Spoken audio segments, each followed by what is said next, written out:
Souvenez-vous. Le 28 décembre 2021, Igor Bogdanov mourait.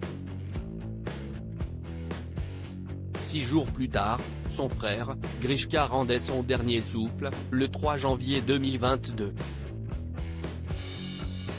L'héritage des frères jumeaux est réparti entre les 6 enfants d'Igor et les 5 frères et sœurs des 2 frères. Le 7 avril 2023, Le Parisien révèle que leur château médiéval situé à Montfort, dans le Gers est à l'abandon.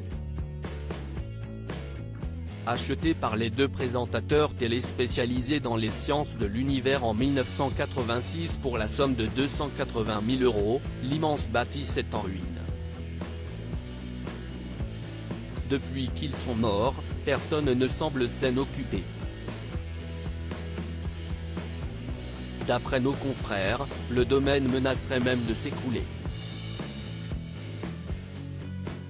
Toiture éventrée, poutres de charpente écroulées dans les dépendances, nombreuses vitres cassées, décrit Le Parisien dans son édition du 7 avril 2023. Ces derniers précisent que même si le château est la propriété des 11 héritiers de Grishka et Igor Bogdanov, un membre de leur famille vivrait dans l'enceinte de l'immense demeure. D'après le journal, il s'agirait de leur demi-frère. Ce dernier vivrait discrètement dans le château des frères Bogdanov. Un château laissé à l'abandon le 27 mars 2023, dans Touche pas à mon poste, Sacha, la fille d'Igor Bogdanov a évoqué la perte de son père en évoquant l'héritage laissé par son défunt papa. L'argent rentrait, et sortait aussitôt. Ils ne gardaient rien pour eux. Mon père avait toujours une idée en tête, de nouveaux projets qui ne fonctionnaient pas toujours. Gérer l'argent, ce n'était pas leur truc, assurait-elle. Dans les colonnes du Parisien, Emmanuel Ludo, avocat des 3 enfants d'Igor Bogdanov, a expliqué que ses enfants ne veulent pas avoir à gérer le château.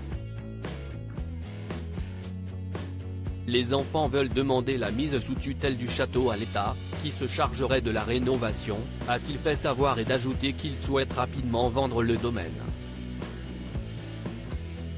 Une nouvelle qui devrait ravir les habitants de Montfort, dans le Gers.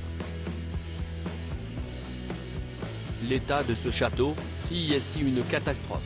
Franchement, il ferait mieux de le vendre, car la famille n'a jamais mis d'argent pour le rénover, a déclaré un voisin dans les colonnes du Parisien. Même son de cloche du côté du maire de la ville, Régis Lagardère. Il faudrait déjà 5 à 6 millions d'euros rien que pour les toitures. En 40 ans, rien n'a été fait pour le protéger, a-t-il confié. La mise sous tutelle, si est du flanc, a de son côté affirmé Cédric Davanlane, président de l'association Sauvegarde du patrimoine gascon et cousin des Bogdanov. Avis aux intéressés, le château des Bogdanov cherche de nouveaux preneurs.